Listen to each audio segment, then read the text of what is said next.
Birshot Rabotai, après Pessah, on sent un vide. Quelle est la raison pourquoi après Pessah on sent un vide? Pourquoi on a fait le plein pendant Pessah? Ben oui, à Pessah on fait le plein d'une grande lumière des Horot, des lumières quand je pourrais l'allumer et puis Israël. C'est écrit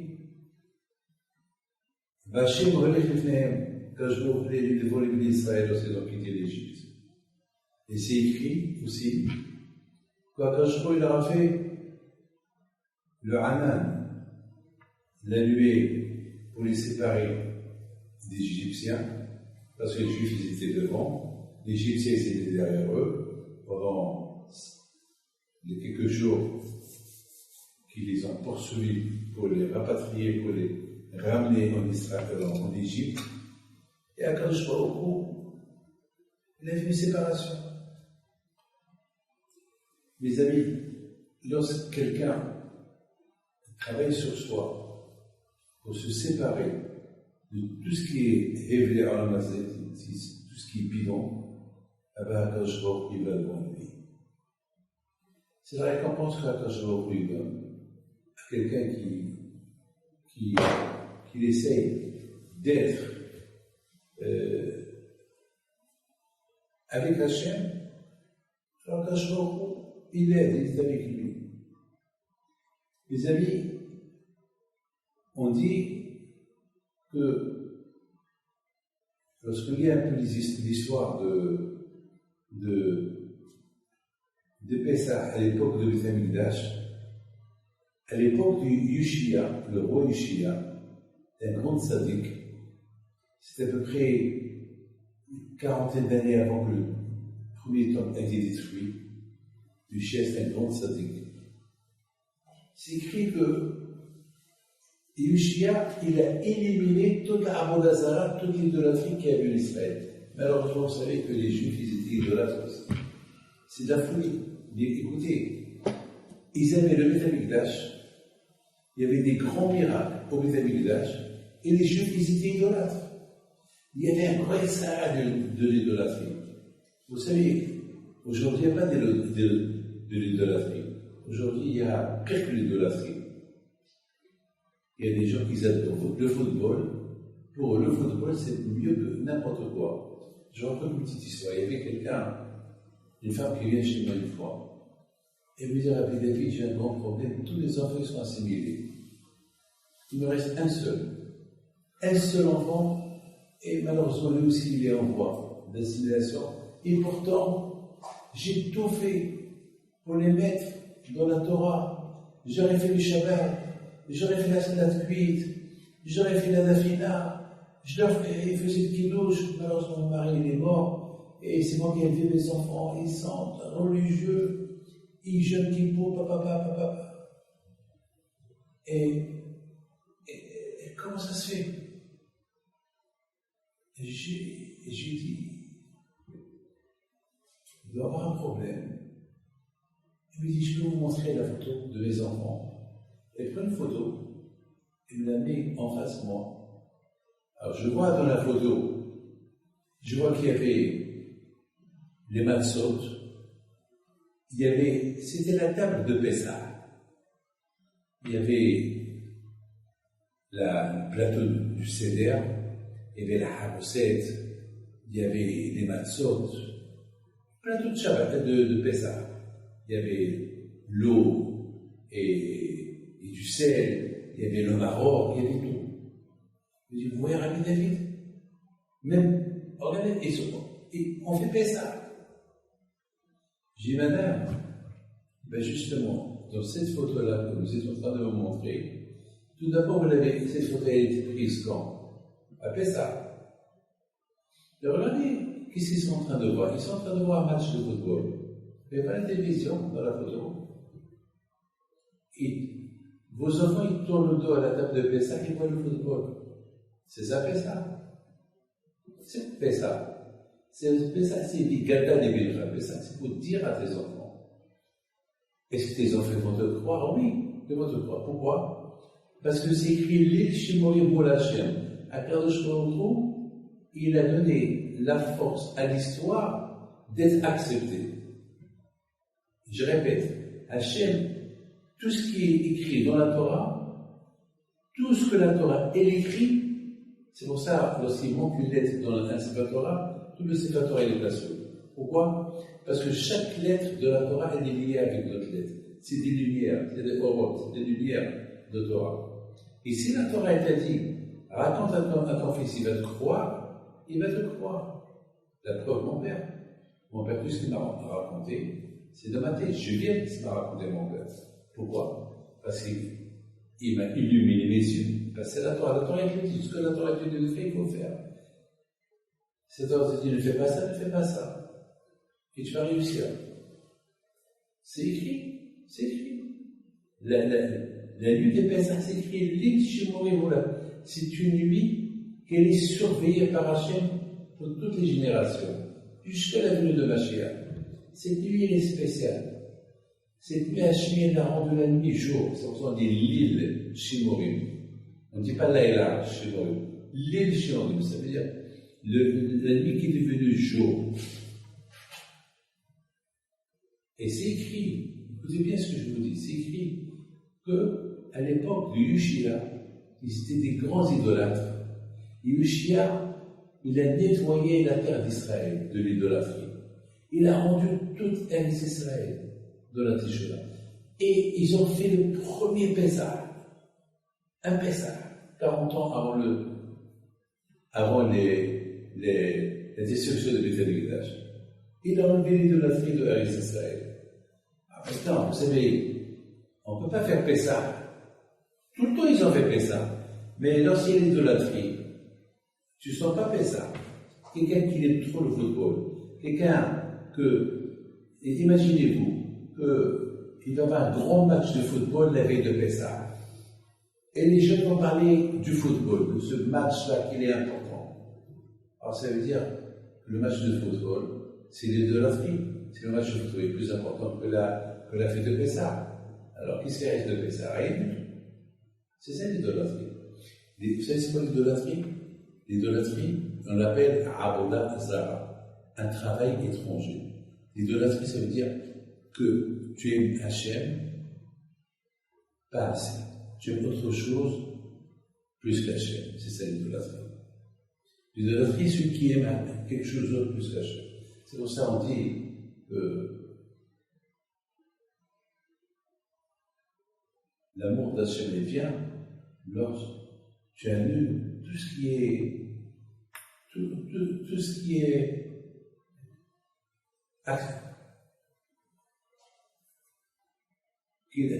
gâchis, tout ce qui est matériel. On a besoin du matériel.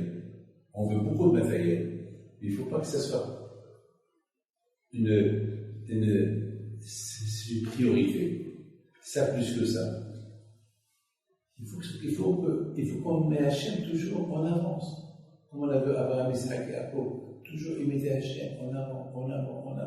Toujours Hachem c'est le premier. Il dit, Hachem Tov, pourquoi il y a des gens qui n'ont pas les Hachamay? Il y a beaucoup de gens qui sont religieux, ils ont une barbe, ils ont un chapeau, ils font les mitzvot, mais on voit qu'ils n'ont pas les Hachamay, ils n'ont pas la crainte de Dieu. Vous savez que c'est des Hachem Tov? Ils n'ont pas priorité à Hachem. Le matin, il faudrait prioriser autre chose avant la cause. La cause, il faut le mettre dans ta tête prioritaire. Lorsqu'on met Hachem priorité dans ma tête, alors tu vas craindre la cause. Puis si tu mets autre chose, on avance d'Hachem. C'est que Hachem, il est secondaire, et autre chose, c'est plus important. Là, c'est un problème. Alors, je dis à cette femme, regarde madame, regarde, à Pessah, ils sont en train de voir un match de football, regarde. Elle m'a dit, c'est vrai. Voilà. Ah, mes amis, à l'époque du Shia, il a nettoyé Israël de l'idolâtrie. Il a poussé les Juifs à aimer à Kadosh Baruch Hu, et ils ont fait un Pessah. À l'époque, c'est écrit dans la Torah, le Pessah qu'ils ont fait, c'était plus important que les Pessah que David Amelech il a fait. Que depuis l'époque de David Amelech, depuis l'époque de Shlomo Amelech, ça veut dire 400 ans avant l'histoire que je suis en train de vous raconter, les Pessah que David Ameller a fait, ils sont rien par rapport au Pessah qu'il a fait Yoshia. La question que je me pose, je n'arrive pas à comprendre.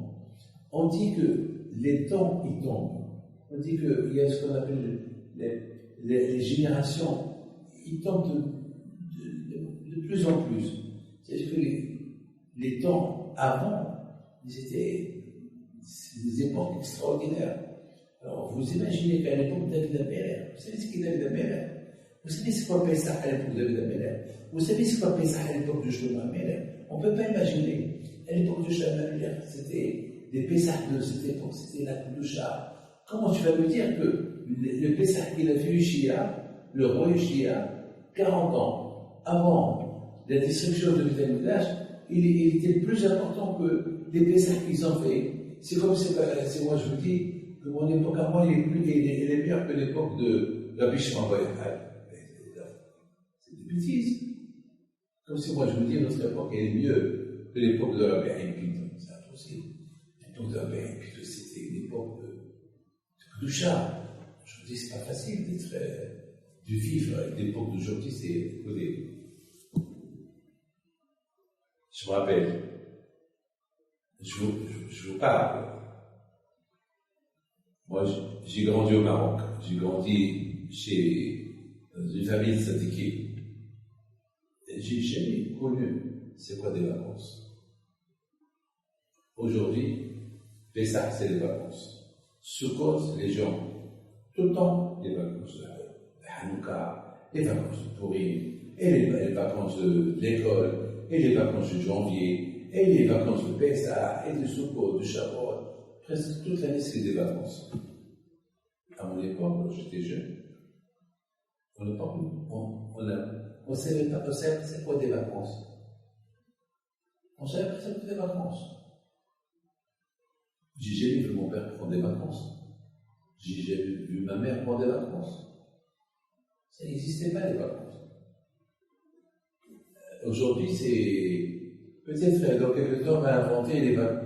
Déjà aujourd'hui, il y a beaucoup de gens qui passent le week-end, soi-disant du Shabbat, à la campagne, et voilà, un jour peut-être, la moitié de la semaine, un jour, je ne sais pas comment ça va être, je sais pas, le temps, il commence à, vraiment on est devenu, les gens à vacances. Et en plus, on dit on est fatigué. Alors, on vit dans les vacances, on dit on est fatigué. Alors, mes amis, il faut être réaliste. À l'époque de David Ameller, les Pessah, les fêtes de l'époque de David Ameller, c'était impressionnant, c'était la Kedusha. C'était la Kedusha. Alors, comment tu peux me dire qu'à l'époque de le roi Yoshia, que à peine les Juifs ils ont fait Teshuvah, et leur a fait faire un Pessah spectaculaire plus que toutes les Pessahs, c'est pas possible. Les amis, écoutez ce que je vais vous dire. J'ai un élève qui s'est converti au judaïsme.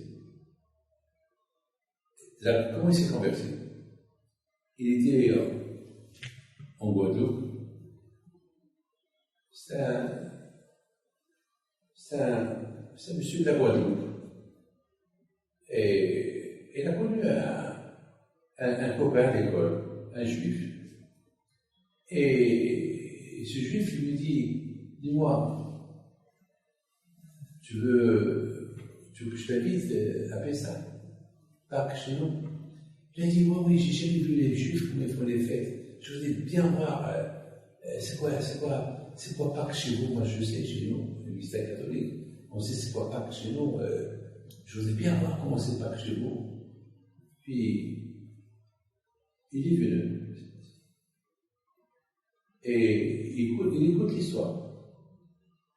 Alors, il y avait là-bas les parents, la famille, ils ont fait la Haggadah, ils ont commencé à discuter, et ce jeune qui n'était pas juif pose des questions sur Avadim et les pharaons, parce qu'il avait leur donné un livre, la Haggadah traduction française, et là, il a été il a été pris par l'histoire. Ce monsieur-là, il est parti en France, il a commencé à fréquenter des rabbins, des synagogues, il s'est converti au judaïsme, il s'est marié avec une fille juive, il n'avait pas à avoir des enfants pendant plusieurs années. Et pendant plusieurs années, il venait chez moi me demander une bracha pour avoir des enfants. Un jour, et je l'invitais aussi chez moi à la maison, un jour il me dit, Rabbi David, à quoi sert que j'ai pas d'enfants? À qui je vais transmettre la sortie de l'Égypte? Un qui était goy, un qui n'était pas juif. Vous imaginez ce que je vous dis? Nous, on est juifs, pour Hachem, nous, on a appris de nos parents. Mais celui-là, regardez ce qu'il est en train de me dire. À qui je vais transmettre la sortie de l'Égypte si je n'ai pas d'enfant? C'est de la folie. Je lui dis, je te comprends pas. Comment tu dis ça? D'où je connais l'Égypte? Il dit, Rabbi David, regarde-moi. Moi, je suis un esclave. Mes parents, étaient des esclaves. Ma peau, je ne suis pas blanc comme vous. Mes parents, étaient des esclaves. Ils étaient des avadim. J'ai compris c'est quoi Israël ils ont subi en Égypte.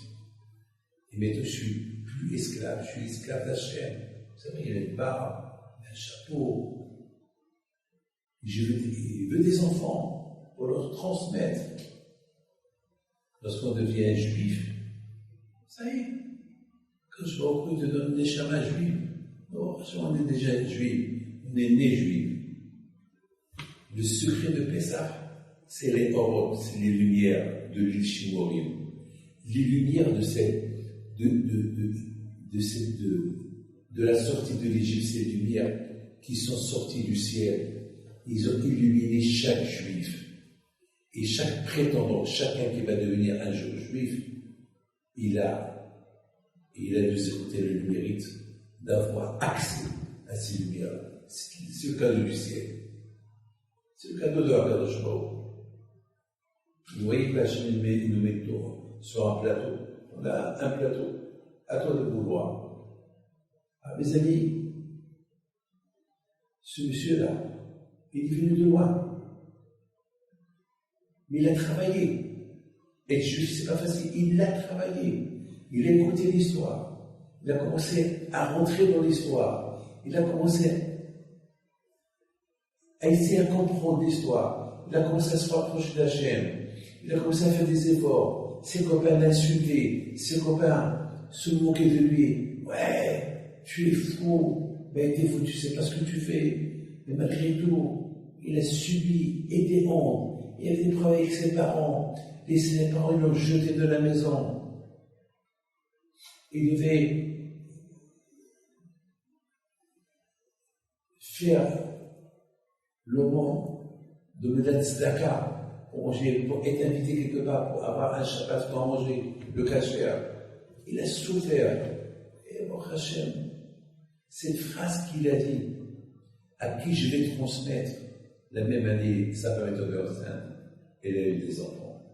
Aujourd'hui, elle a 3 ou 4 enfants. Alors qu'il ne pouvait pas avoir des enfants. Parce qu'il a utilisé une phrase à Hachem. Hachem, il faut savoir le charrier. Il faut savoir comment parler avec un cloche. Le contraire, il aime qu'on lui parle. Il aime qu'on lui demande. Mais il faut avoir des raisons. Par exemple, à Hoshana et Kippour, on achète la parnassa. Les gens se battent pour acheter la parnassa. On dirait parce qu'ils ont donné 1000 shekels ou 10 000 shekels pour acheter la parnassa, ou ils ont donné 1 million de shekels pour acheter la parnassa. Alors quand je leur dis, ah, vous avez acheté pour 1 million de shekels, je vais vous donner 10 millions de shekels. Non. C'est pas donné pour donner, non. De chercher la parnassa. Pour avoir dans la tête, Hachem, je veux la parnassa pour te servir bien, pour faire la tzedaka, pour faire le hesed. C'est pas pour être riche. Être riche, c'est toi qui décides. Moi, Hachem, je veux faire du bien avec cet argent. Alors je parle comme ça avec Akadosh Baruch Hu. Franchement, il t'aide. Il t'aide. Cette semaine, j'ai eu besoin d'une somme d'argent. J'ai besoin d'une somme parce que les fêtes, les fêtes, c'est les fêtes. On ne peut pas, il faut penser après les fêtes. Et je dis à Kassoukou, après les fêtes, j'ai des dettes. J'ai beaucoup de dettes, il y a beaucoup d'arrêts à qui il faut payer. Alors, Hachem, tu m'aides. Voilà, c'est tout. J'ai Hachem, si tu ne m'aides pas, ils sont en train d'étudier ta Torah, c'est pas ma Torah. C'est ta Torah à toi. Alors, il faut penser à eux. C'est tout. Oh, Hachem, j'ai dit ça avec bon cœur, naturel, quelque chose qui sort du cœur. Lorsque tu connais un Kadosh Baruch Hu, c'est pas la peine de répéter, tu vois, Kadosh Baruch Hu. Kadosh Baruch Hu, c'est pas la rigolade. Ça n'a pas besoin de. C'est pas la peine de. Je t'ai embêté, mon Dieu, quand tu sais bien comment formuler ta demande, ça suffit. Il écoute. Mes amis, l'après-midi, je reçois un coup de téléphone de M. Marcel, il m'appelle. Vous connaissez le télé, ça fait longtemps qu'il ne nous aide pas. Il m'a appelé cet après-midi, il a dit qu'il va envoyer le temps, ce que j'avais besoin. C'est bon, c'est Hachem. Les amis, comment on peut comprendre à l'époque de David Améler, à l'époque, vous savez qu'à l'époque de Shlomo Améler, il n'y avait pas de voleurs. Les Juifs mettaient l'argent par terre. Il n'y a personne à les voler. Il y avait une abondance de coups de chat. Et vous me dites que le Pessah qu'il a fait Ushia, il est plus important que le Pessah qu'il faisait Shlomo Améler, le Pessah qu'il faisait David Améler, et le Pessah qu'il avait Hizkiya le roi. Il y a eu beaucoup de rois qui sont tzadikim, qui faisaient des Pessahs spectaculaires. Vous savez qu'à la veille de Pessah, toute l'armée de Sanherib qui sont venus combattre le roi Hizkiya, tous, ils étaient 3 millions de soldats, ils sont tous morts. La veille de Pessah. Et toi, tu veux me dire, et c'est écrit que Ushia, le Pessah que lui il a fait, il était mieux que le Pessah qu'il a fait le roi Hizkiya. Et mieux que le Pessah qu'il avait David Améler, et mieux que le Pessah qu'il avait Shlomo Améler, et mieux que le Pessah qu'il avait. C'est pas possible. C'est écrit depuis la sortie de l'Égypte, on n'a pas vu un Pessah comme le Pessah qu'il a vu Ushia. Comment tu peux dire une chose pareille? Mes amis, écoutez bien. Il y a une différence entre lorsque il n'y a pas de lumière et toi, tu fais tout pour apporter la lumière, pour ne pas rester dans l'obscurité. Lorsqu'il y a la lumière, big deal, il y a la lumière. Mais le problème, s'il n'y a pas de lumière, imaginez-vous un mariage. Les mariages des gens riches, et la salle, elle est obscure, il n'y a pas de lumière. Où il y a un peu de lumière, où il y a la lumière, mais imaginez-vous qu'ils vont venir dans une autre salle parallèle, là-bas, il n'y a pas de lumière, ils ont tout fait pour apporter de la lumière. Alors que dans la salle des riches, il y a la lumière, mais pas aussi grand que l'autre salle. Les amis, il faut savoir, les choses, le service d'Hachem, être au service d'Hachem, il y a une différence entre tu dors comme un homme simple, tu te réveilles, tu es intelligent. Le roi Salomon. Et on dit sur lui, il était l'homme le plus hacham du monde. Il a reçu tout le cadeau. Hachem, il a rendu hacham. En une nuit. En une nuit, il est devenu hacham.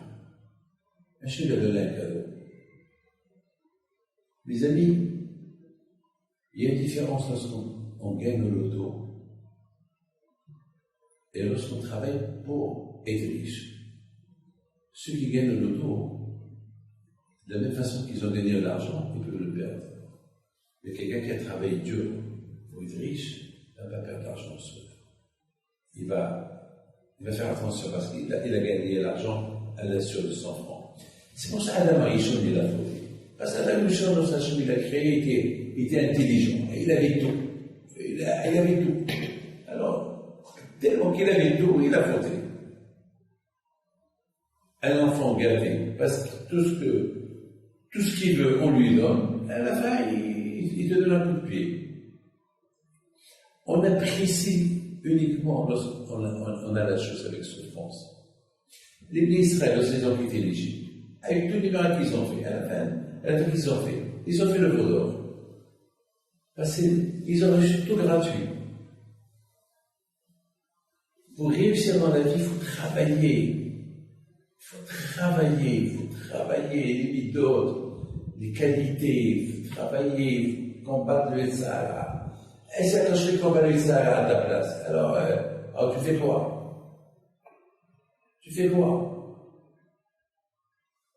Alors c'est quand on travaille, c'est quand on bute. Alors c'est pourquoi tu es venu ici? Regardez, Yaakov Abinu, parce qu'il a voulu se reposer un peu, et Hachem lui a dit quoi? Tu veux te reposer? Non. C'est assez, tu vas te reposer. Une fois que tu vas mourir, tu vas te reposer. Une fois avec Gaumi Vilna, il est venu sa sœur le voir. Il n'a pas vu sa sœur pendant 24 ans. Lorsqu'il a vu sa sœur, ah ma sœur, lui dit, oui, oh mon frère, ça va? Bon Hachem, rentre ma sœur, rentre, ma femme, elle est partie faire des achats. Lorsqu'elle va venir, elle va te tenir compagnie. Il lui dit, mais mon frère, ça fait longtemps que je ne t'ai pas vu, on va discuter un peu. Il dit, ma sœur, après 120 ans, on a beaucoup de temps à discuter. Là, on est limité dans la vie. Qu'est-ce qu'on va dire? On va se dire quoi? Ça va. Comment ça va bien. Ça va. Et lui, comment ça va? Il va bien. Et tout est-ce que ça va, autour de ça va. Ma femme, elle va venir, elle va te répéter la récitation, donc je répète pour autre temps. Moi, je vais aller étudier la Torah. Ah, ça c'est qui? Ils ont un but. Ils ne veulent pas perdre le temps. Vous savez, mes amis, plus fois, et le Gaumi Vilna, il entend quelqu'un qui tape à la porte. C'était qui? Devinez. Il y a un ami. Bon, Rabbi Eliyahu, il lui dit, je suis venu pour étudier la Torah avec toi. Il y a un avis. Il propose à étudier la Torah avec le Gaumi Vilna. Vous savez ce que répond le Gaon? Merci beaucoup. Je vais étudier cela. Avec toi, je vais tout comprendre. Je vais casser ma tête. Mes amis, il y a une différence entre lorsqu'il y a une lumière ou bien tu crées la lumière.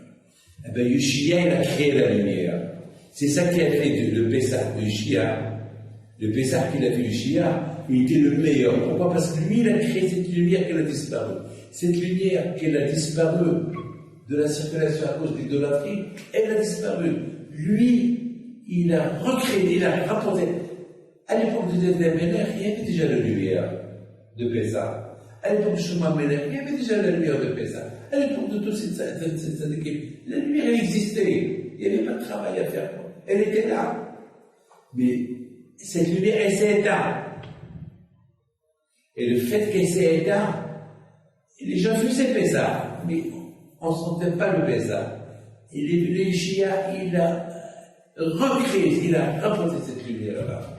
Cette lumière de l'origine de l'Échimorim, cette lumière de Orebel, cette lumière qui était cachée à cause des fautes, et on l'a cachée. Lui, il a. Mes amis, je vous dis une phrase. On peut cacher le Shefa, c'est comme éteindre, c'est comme la lumière. Tu l'éteins, tu l'allumes, tu l'éteins, tu l'allumes. Mais il y a l'électricité. Vous avez compris ce que je vous dis? Lorsque vous éteignez la lumière de votre chambre, ça ne veut pas dire qu'il n'y a pas d'électricité. il est éteint. Appuie sur le bouton, il fait s'allumer. L'électricité est liée. Les amis, la lumière est liée. Les orotes, ils sont là. Mais à quoi sert s'ils sont éteints? À quoi sert? Il faut les allumer. Abou Shia, le tzaddik, avec la teshuva qu'il a fait, il a réallumé les lumières qui étaient éteintes. Qui s'étaient allumées à l'époque de Shlomo Ameler, David Ameler. Maintenant, on sent. Les amis, c'est ça, le travail à nous. Et je voudrais terminer avec une phrase. Si Dieu veut,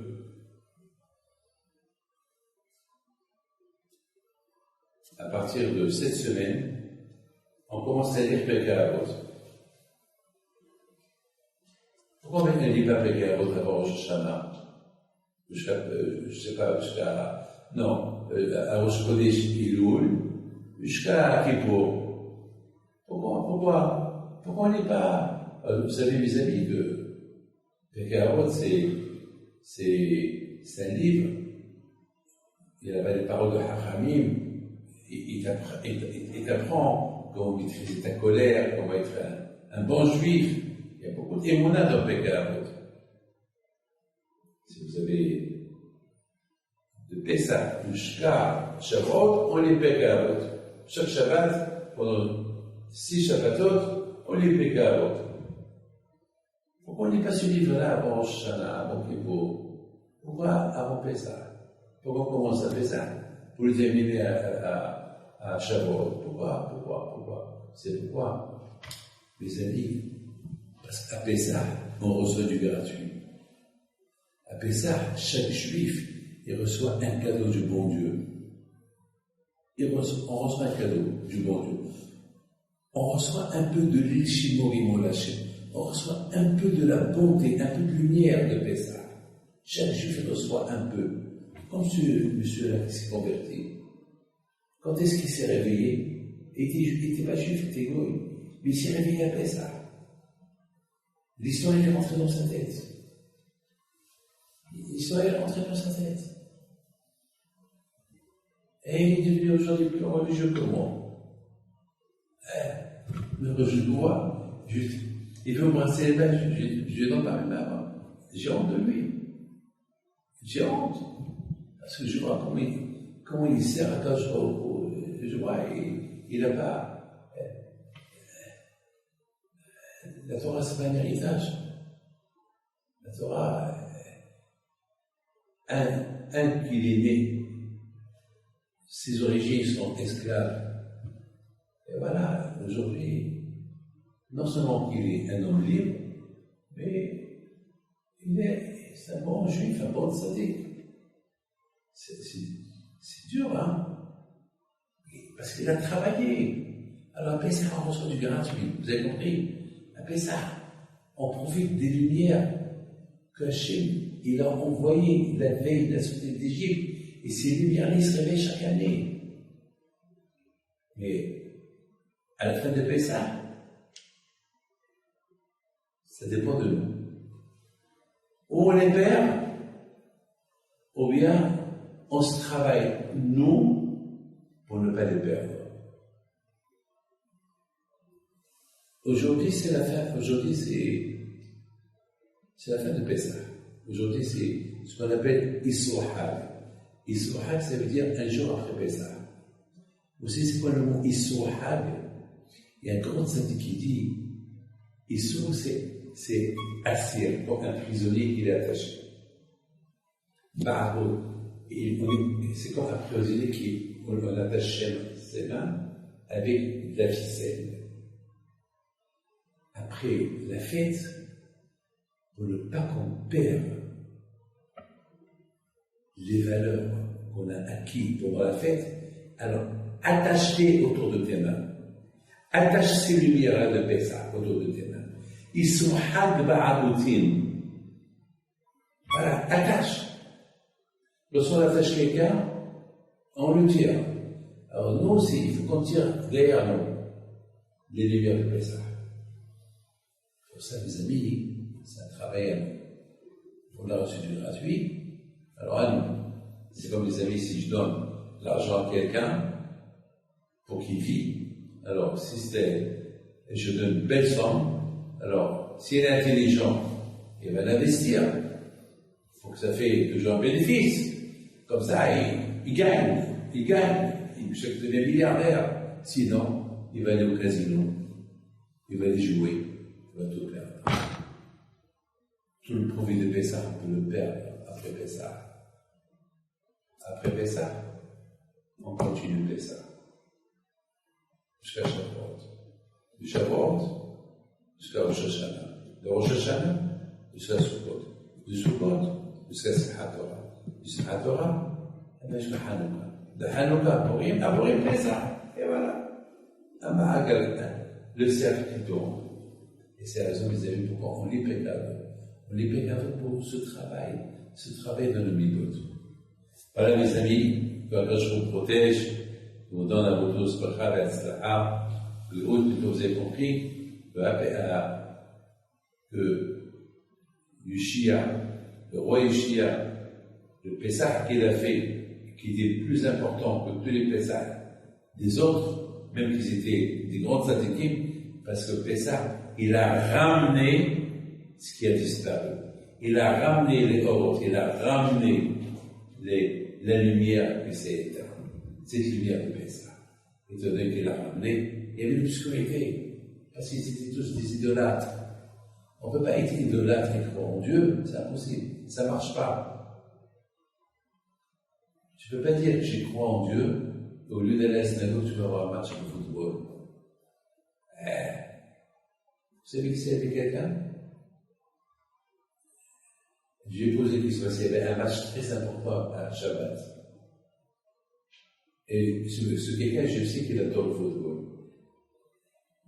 Après Shabbat, je l'ai appelé, il y a longtemps. Je lui ai dit, alors comment tu as fait ce Shabbat sans le match?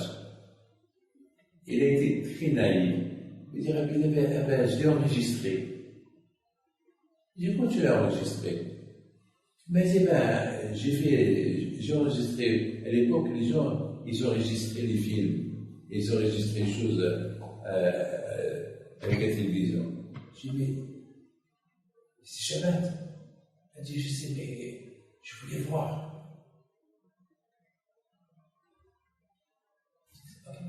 Shabbat, c'est Shabbat.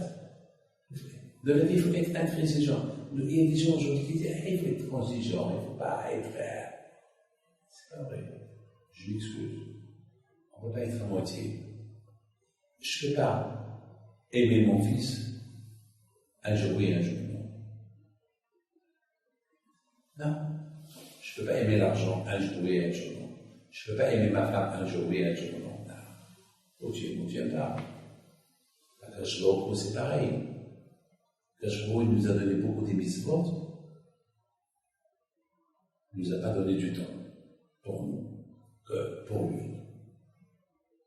Et un peu pas de mitzvot que Dieu nous a donné à faire.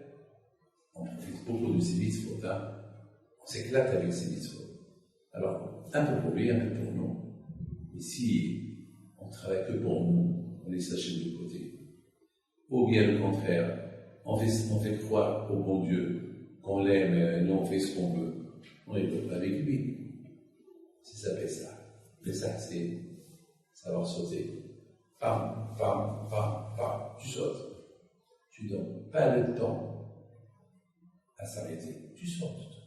Mais haïl, la chose protège jamais les raisons.